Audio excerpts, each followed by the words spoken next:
అసలు మేడ్చల్లో ఉమేష్ హత్య జరిగిన ఉదంతం తెలిసిందే. ఉమేష్ తల్లి ప్రస్తుతం మనతో ఉన్నారు. మేడ్చల్ పోలీసులు ఇంకా దర్యాప్తు కొనసాగుతుంది. ఒకసారి తల్లితో మాట్లాడదాం. అమ్మ చెప్పండి, ఏమైంది అసలు? అంటే ఇంట్లో గొడవలు జరిగేటియా? అయితే గొడవలు రోజు చేస్తాడు సార్ ఆయన. రోజు రోజు కొంచెం తాగి చేస్తాడు. తాగకుంటే మంచిగా ఉంటాడు. వేరేటోళ్ళు ఎవరికి చేయడు. నా దగ్గర పైసలు అడగతాడు.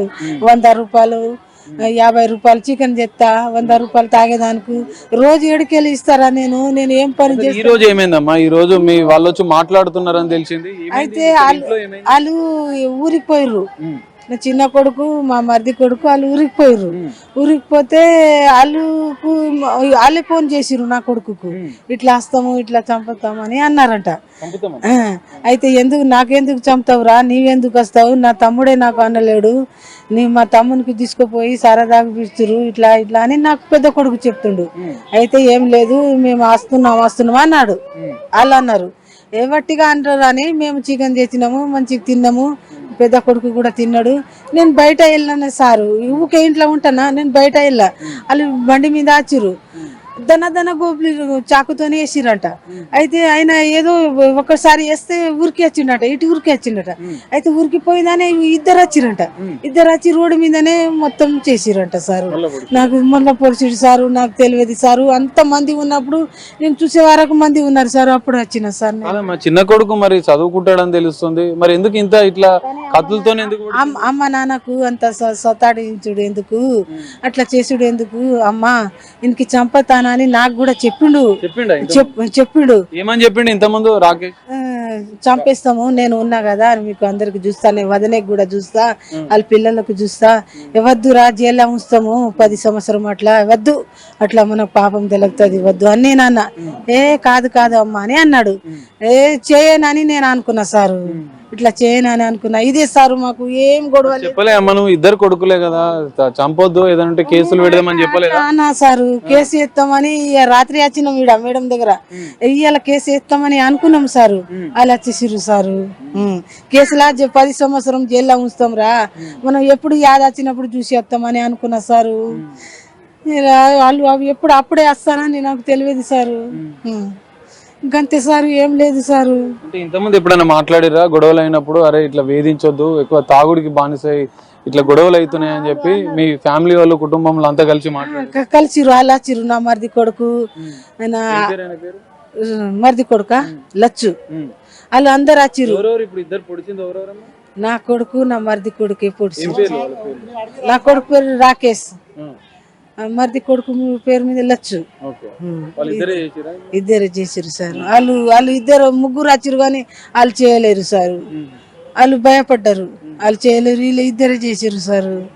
ఇద్దరు పిల్లలు ఆయనకు. ఎంతమంది పిల్లలు? ఇద్దరు పిల్లలు అనాథలు అవుతారు. మరి మీ చిన్న కొడుకు నువ్వు చెప్పలేదా అట్లా చెయ్యొద్దు అని చెప్పి? ఇంతకుముందు నీకు చెప్పిండు అని చెప్తున్నావు కదా, అట్లా చెయ్యకరా, ఏదో కేసు పెడదాం మారుతాడు అని చెప్పి ఏం చేయలేదు? ఎంతో కేసులు పెట్టినాం సారు. 5 సార్లు జైల్లో ఉంచినాం. 5 సార్లకి నేనే తీసుకొచ్చిన. ఎన్నో పైసలు తీసుకొచ్చి 5,000 10,000 గట్టిని తీసుకొచ్చిన సార్. మళ్ళా దుబాయ్ పోతామని అన్నాడు సార్. సౌదీ 60,000 కట్టిన సార్. సౌదీ పోయేస్తా అంటే మళ్ళా కట్టినా.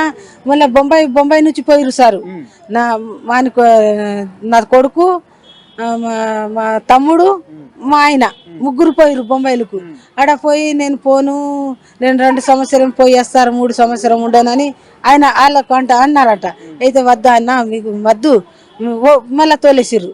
మళ్ళా 10 రోజులు అవుతుంది సారు బొంబాయి పోయి వచ్చిండు. 10 రోజులు అవుతుంది సారు. ఇప్పటి నుంచి మంచిగా ఉంటా అని ఎప్పుడన్నా చెప్పిండా మీకు? ఇప్పటి నుంచి మంచిగా ఉంటా అని అన్నాడు. మేము ఏం అనలే. నేను ఒక్కసారి అన్నా, ఇట్లా ఎందుకు పోయి వచ్చినావు రా, ఖర్చు చేసినావు అంటే ఫోన్ పలగొట్టిండు, గోడాకేసిండు, పలిగింది ఫోను. మళ్ళా ఫోన్ మంచిగా చేపియాలి, నేను కంపెనీకి పోతా అన్నాడు. మళ్ళీ మా ఆయన దగ్గర 1,500 అడిగి ఫోన్ ఇప్పించిన, మంచిగా చేపించిన. మళ్ళా కంపెనీకి వెళ్ళిండు. 6 రోజులు వెళ్ళిండు. 6 రోజులు పైసలు ఇచ్చిండ్రు వాళ్ళు.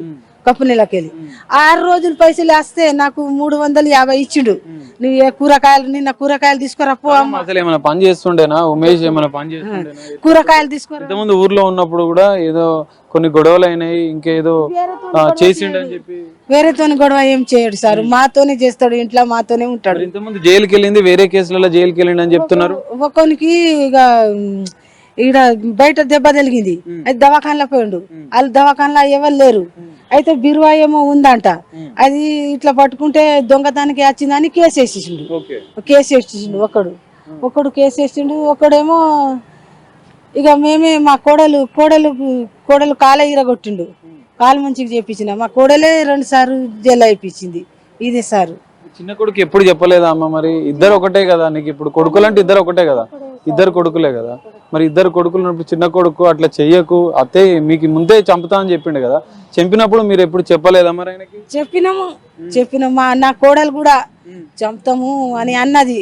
వద్దేపి ఇంకా రేసుములా అని అంటాం సార్, నా కోడలే కానీ చంపుతా అని అన్నారే గాని చంపరని మాకు తెలుసు, కానీ ఇట్లా చేస్తారని తెలియదు సార్. అట్లా ఉన్నాము సార్, కోపంలో భయం చెప్తారు అని అనుకున్నాం, కానీ ఇట్లా ఫస్ట్ వచ్చి చంపుతారని మాకు తెలియదు సారు. మిమ్మల్ని కొట్టేవాళ్ళం ఎందుకంటే తల్లిని చెల్లని మధ్యాహ్నానికి అంటే బాగా తాగి కొట్టేవాడు అని చెప్పి కొట్టిండు.